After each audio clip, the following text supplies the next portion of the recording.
कृष्णाय नमः। श्री गोपी जन वल्लभाय नमः।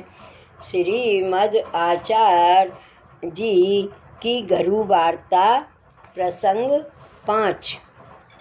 एक समय श्री महाप्रभु जी श्री गोवर्धन नाथ जी का श्रृंगार कर गोपी वल्लभ भोग लेने को रसोई में पधारे। उस समय रसोईया ने सामग्री सिद्ध नहीं की थी, इसलिए आप पीछे तिवारी में आकर विराज गए। उस समय दामोदर दास हरसानी आपके पास बैठे थे। श्री स्वामी जी गोपी वल्लभ का थाल साज लेकर पधारे। उस समय नूपुर पायल झांझर की झनकार होने लगी। यह शब्द श्री महाप्रभु जी ने सुना। तब आपने दामोदर दास हरसानी से कहा, दमला तेने कुछ सुना? दामोदर दास ने विनती की, महाराज श्री स्वामी जी के आवरण का शब्द सुना, किंतु कारण नहीं समझा। तब आपने दामोदर दास से कहा, आज रसोई में गोपी वल्लभ भोग में देरी हुई, इसलिए श्री स्वामी जी अपने श्री हस्त से थाल सजाकर लेकर पधारी हैं। इस भोग में विलंब श्री स्वामी जी सहन नहीं कर सकें। यह श्रृंगार का भोग है। प्रभु का श्रृंगार होते समय ब्रज भक्त अपने अपने घर से भोग की सामग्री सिद्ध कर ले आते हैं, इसलिए श्री ठाकुर जी ब्रज भक्तों से मिलकर हास्य आदि करते हुए आ रुकते हैं। इसी कारण इस भोग का नाम गोपी वल्लभ भोग है।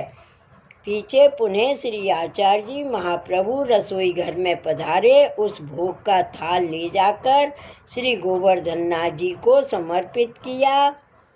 पाछे आपने रसोईया भीतरियाओं को आज्ञा की, आज के पाछे भोग में विलंब होगा तो हम सहन नहीं करेंगे, इसलिए इस भोग की सामग्री शीघ्र पहुंचाया करो।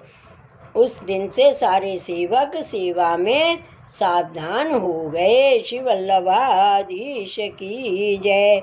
श्री गोवर्धन नाथ की जय। घरु वार्ता प्रसंग 6। एक समय श्री महाप्रभु जी शीतकाल के दिन में पिछली रात को उठकर देह कृत्य कर तेल लगा रहे थे।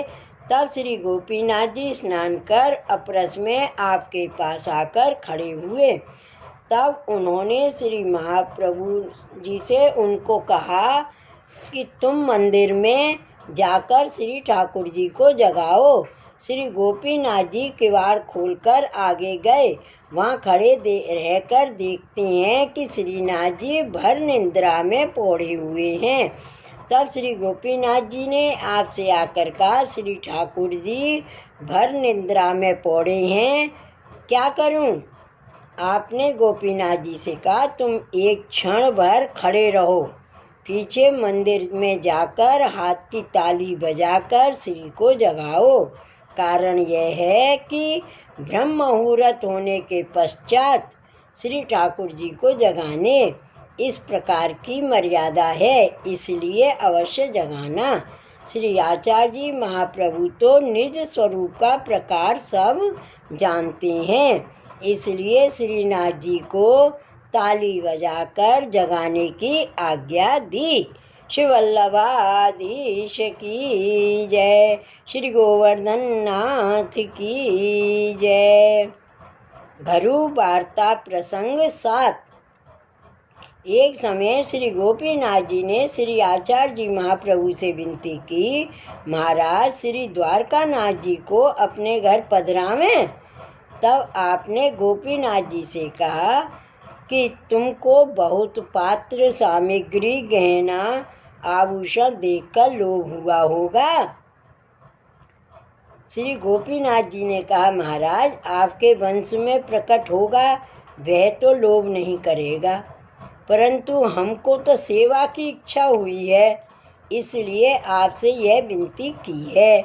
तब सभी वैष्णवों को सुनाने के लिए श्री आचार्य जी ने यह बात श्री गोपीनाथ जी से कही, मेरे वंश में अथवा मेरा कहलाने के लिए जो कोई भगवत द्रव्य खाएगा उसका वंश निर्मूल होगा, यह मेरी आज्ञा है।